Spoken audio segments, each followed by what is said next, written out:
Voltamos com o terceiro bloco de diversidades de hoje, com o patrocínio da Fruteira do Centro, de Arroio do Meio. E estamos aqui com o nosso convidado, o professor Emerson Muskov, de Estrela, dá aula no Martin Luther, trabalha na prefeitura e tem um profundo conhecimento do rio. Um dos temas que nós tratamos aqui no bloco anterior foi sobre a dragagem. Vários grupos, várias pessoas estão pedindo, fazendo petições populares para que se faça a dragagem do rio. Como mesmo disse o Emerson, isso passou a ser um assunto emocional, visto que se presume para os leigos que tudo aquilo que desceu com a enchente de setembro, a enchente de novembro, agora a histórica enchente de maio, a gente presume que esteja tudo dentro do rio. Mas o professor, como conhecedor do rio, que passa muitas horas em cima do barco, dentro do barco da prefeitura, que tem sonar, fazendo estudos batimetria, né? Então, ele tem diremos, conhecimento para falar. A dragagem é possível? Não é possível? Resolve? Não resolve? Nos disserte mais um pouco sobre isso, que a gente sabe que é uma ânsia aqui da população do Vale. Antes de verdade, é preciso dizer que a gente não condena as pessoas assim por elas tratarem esse assunto de forma emocional. Não, forma claro emocional. que não. Porque é compreensível, porque a vida de todo o Vale foi bagunçada por esse, sem falar nas, dezenas de pessoas que faleceram, infelizmente. Né? E quando esse tipo de catástrofe acontece, a gente sempre vai em busca de uma solução, algo que resolva o problema. A dragagem pode ajudar? Até pode. Eu posso fazer só uma... Ontem, o teu prefeito, inclusive, teve um encontro da Bacia Taquarianas, né? Isso aí. E o teu prefeito, o prefeito Elmar Schneider, uma das falas assim, que eu vi nas notícias, que ele dizia assim, ó, que se é para se falar em dragagem, que se faça dragagem, que só fique no discurso. Exatamente. O que ele quis dizer, e ele conversa muito com a gente sobre isso, é que é preciso fazer a batimetria. Ele bate nessa tecla, ele fala disso também. Tem que fazer a batimetria. E se ela disser que precisa dragar, tem que dragar. Então não é assim dizer, eu não digo que não é para dragar, não é isso. O que eu digo é, gente, vamos ver... Tem que estar fundamentado, né? E se a batimetria que está sendo feita agora, né? Tem uma equipe do DENIT, do governo federal, fazendo isso agora. Se for diagnosticado precisa dragar, que se faça logo a dragagem. Perfeito, tranquilo. O que eu sempre digo é que não pode ser por motivos emocionais. Não é assim, eu acho que. Tá? Eu vi profissionais dizendo, tem que fazer. Tu foi fazer algum estudo para ver isso? Não fez. Não é assim. Não é eu acho que. Não é, não, eu tenho certeza. Com base em que dado? Uma coisa é opinião. Outra coisa é informação baseada em dados. É o conhecimento, como tu disse, né? Eu posso dizer assim, eu acho que o problema é esse, porque eu vi isso. Isso é empírico. Né? É empírico. Eu mesmo não posso sustentar que não possa ter dragagem por essa informação que eu tenho desse trecho do rio que eu trabalho. Né? Eu tenho que conhecer lá para cima, Mussum, Santa Teresa. Tu tens essa base ali de Estrela. Exato. Então, aquele trecho de Estrela, eu acredito, pela informação da nossa lancha, que provavelmente não precisará dragar ali.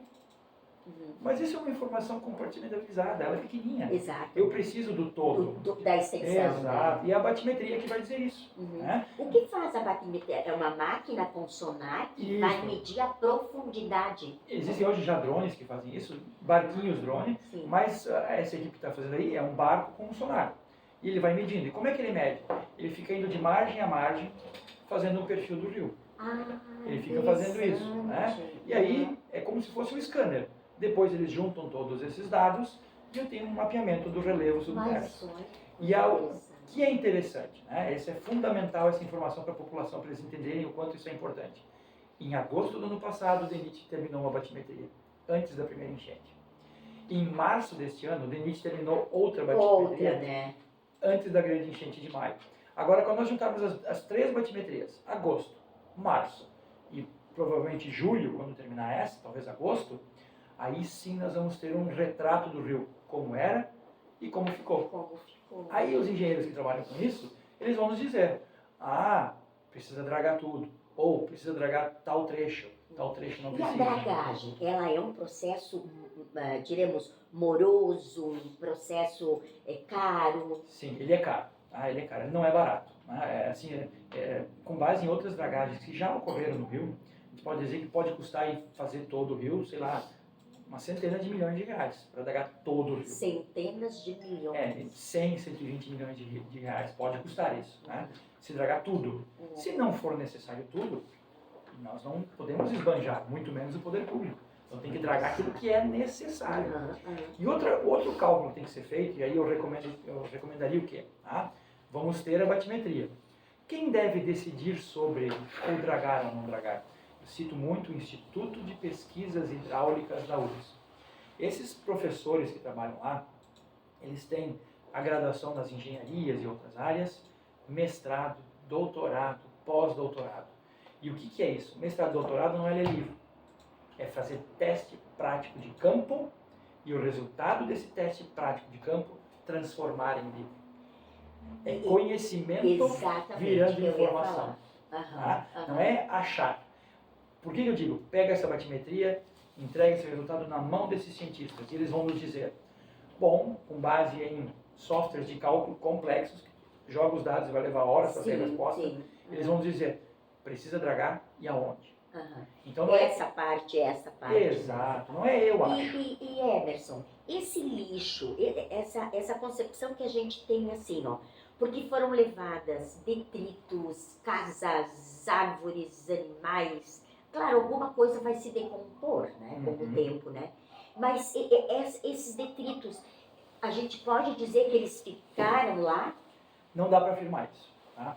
Algumas coisas devem ter ficado, outras não. Por exemplo, a Prefeitura em Estrela atendeu uma casa que tinha um silo de uma empresa, não sei de onde veio, né? Na enchente de setembro, tinha coisas de empresas de Encantado, de Roca Salles, que vieram parar em Estrela.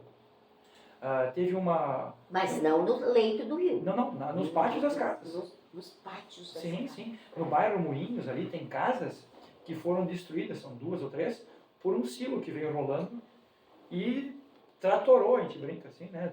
Não dá para brincar com a desgraçaria, mas assim, a gente compara, é como se fosse um grande trator passando por cima da casa. Passando por cima. Né? Então, sem dúvida que detritos foram jogados para todos os lugares. Provavelmente, inclusive, para dentro do rio. Por que eu digo provavelmente? Porque eu não estou vendo. Eu não estou vendo que está lá embaixo. É a batimetria que vai me dizer se está lá. Se tiver lá, tem que tirar. Se não tiver lá, para que eu vou vir com uma máquina grande lá de Porto Alegre, botar os caras a trabalhar dias, vão ser dezenas de pessoas trabalhando, isso vai ter um custo alto.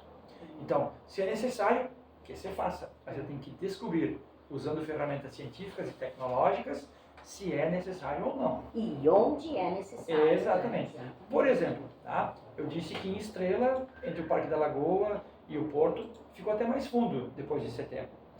Mas se a gente subir o rio e for ali, onde é os fundos da Univates, aquele paredão rochoso que tem ali, perto do aeródromo de Estrela, um pouco para baixo, ali se formou uma ilha de cascalho, que não existia. Ali assoreou. Ali seria adequado uma dragagem, né? Uma extração desse cascalho. Mas por que eu digo que é necessário ou não é necessário? Eu usei o seria, porque eu tenho que investigar, inclusive o que vai acontecer. Mas aí tu não estás vendo? Estou vendo, mas eu não sei o que acontece se eu tirar. E os modelos matemáticos do IPH conseguem dizer se eu tirar o que acontece. Porque, por exemplo, em várias empresas hoje que fazem mineração nos rios, há uma série de problemas ambientais gerados por elas. E não é por querer. Elas receberam licenças dos órgãos ambientais para extrair areia, por exemplo. Taquari para baixo. E lá pelas tantas, o órgão ambiental descobriu, opa, temos que parar. Por quê? Porque as margens estão caindo. Aquilo que está embaixo d'água também é o apoio da margem. Então eu começo a tirar o que está aqui embaixo, eu vou acelerar a queda da margem. Então por isso que eu digo que o cientista tem que ir lá e dizer, de fato aqui acumulou. Mas e se eu tirar o que vai acontecer? Em Arroio do Meio aconteceu algo bem parecido assim, porque sempre se extraía cascalho do arroio, do rio. E daí de repente mandaram parar. Isso, então deve ter sido essa chega num limite e começa a causar problemas. Justamente essa é a função dos hidrólogos. Eles têm que estudar, se eu mexer aqui, qual é a consequência? Se eu mexer lá, qual é a consequência? Né? Parece muito fácil, a gente joga uma moeda para o alto e pode cair cara ou coroa. Imagina, é só uma moeda. imagine a água, que não tem só dois lados. Sim. E aí a gente está falando de uma muitas coisa variantes, que né? a gente não está nem enxergando o que está lá embaixo. Eu brinco com os alunos que gostam, por exemplo, de surf. Nazaré, em Portugal. Por que tem aquelas ondas gigantes? Tem a questão das marés, tem a questão do vento, mas muito é também o relevo submarino próximo à praia lá em Portugal, que gera essas mega ondas que chegam a mais de 20, quase 30 metros. Né? Então, a gente enxerga o relevo da praia? Não, não enxerga. Então a gente não sabe que é a onda gerada pelo relevo submarino. Eu até vejo a maré e percebo o vento, mas eu não sei o que tem ali embaixo. Claro que os cientistas hoje sabem que é o relevo submarino. Então, o relevo do rio Taquari também pode provocar isso. Né? Durante a enchente, houve uma discussão nas emissoras de rádio aqui da região que a régua de Lajado e a régua de Estrela não eram iguais. Sim. Qual está errada, disseram algumas pessoas? Nenhuma das duas. Nenhuma das duas está errada. Elas não são no mesmo lugar. Só vai dar a mesma medida se estiver no mesmo lugar. Se está em lugar diferente, a medida é outra. Óbvio. Né? E também agora, saindo um pouquinho dessa questão da dragagem, tu acabaste assim comentando conosco aqui nos bastidores uma questão muito prática que está sendo implantada em Arroio do Meio, desculpe, em Estrela, e que em Arroio do Meio também já foi citado por uma vereadora. Tu pode nos falar um pouquinho sobre isso? Sim. Qual é essa ação? Por iniciativa do próprio prefeito, do Departamento de Trânsito, da Defesa Civil, de Biologia, do Departamento de Meio Ambiente, onde eu trabalho. Isso. Na verdade, eu estou executando junto com o pessoal de engenharia, mas quem pediu foram essas outras pessoas. Né? Então, o que acontece? Estava na hora de trocar as placas. Deve ter ficado todas detonadas. Muita coisa foi perdida assim. Né? Então, estava na hora de trocar placas. E na enchente, no auge dela, ali naquele período em que ela foi dos 28 até os 34, eu atendi mais de 120 pessoas me perguntando: Emerson, meu endereço é tal, vai pegar água? Então, eu consegui atender algumas pessoas. Mas quantas não tiveram a informação? Informação salva vidas. Então, o que a gente quer colocar? Já estamos inaugurando amanhã uma rua, mas não é a rua que me chama a atenção. Claro que quem mora lá fica feliz que foi aberta a rua e asfaltada. Mas o que me chama a atenção é a placa, ou as placas que foram instaladas naquela rua. Que placas são essas? Tradicionais, com o nome da rua, mas com a cota de inundação do ponto onde está a placa. Então, isso é informação uma placa está relevante, escrito 44, né? E na outra placa está escrito 45. Está escrito lá, cota de inundação, 44, 45. A pessoa que vai morar lá, que mora lá, ou que vai comprar um terreno, uma casa para construir, ela vai dizer assim: bah, chegou em 34, mais 10 metros não vem. Então, eu posso com tranquilidade comprar essa casa, comprar esse terreno. Então, essa informação também serve para quem já mora lá. Por quê? Veio a notícia de que vai vir a enchente. Beleza? Quanto ela vai vir? Vai vir em 30. Não, mas a minha casa está fora. Né? Eu posso ficar tranquilo. Por outro lado, eu também vou saber da rua onde eu saio de casa. Eu posso até não pegar água, mas vou ficar ilhado. Exato, então, porque tu tem essa leitura das demais placas. Aí eu sei, na rua X, que é o meu acesso, vai pegar. Onde eu moro, não. Mas eu vou ficar, de repente, aí sem comidas, né? Então eu tenho que sair antes. Então, exatamente. Eu tenho que sair antes. E essa informação, ela é crucial para a população. E, na verdade, é uma ação muito simples, né? Mas que tem uma relevância. A placa não é cara, instalar ela é barato. O que é um pouquinho mais caro é o serviço para saber em toda a cidade. Sim, as cotas, né? Isso vai dar bastante trabalho, porque não é uma cota, às vezes as pessoas não entendem, não é uma cota altimétrica de altitude em relação ao nível do mar. É uma cota por mancha de inundação. Sim, agora é muito... Isso, porque quando o rio está em 30 metros no Porto de Estrela, ele não está em 30 nos outros lugares. Sim. Mas quando ele está em 30 lá, em que altura que ele está na minha casa. Então é uma cota relativa que a gente está botando. Mas esse é assunto para a gente trabalhar bastante tempo, para a população entender e ver o quanto a informação salva vidas. É relevante. Olha, nós poderíamos passar aqui uma manhã inteira conversando contigo, porque assunto não faltaria, né? Sim. Mas estamos chegando no final do nosso Diversidades de hoje e eu quero te agradecer profundamente por tu teres... Eu que agradeço o convite. Ter estado conosco. Muito obrigado. Voltaremos na próxima edição. Até mais.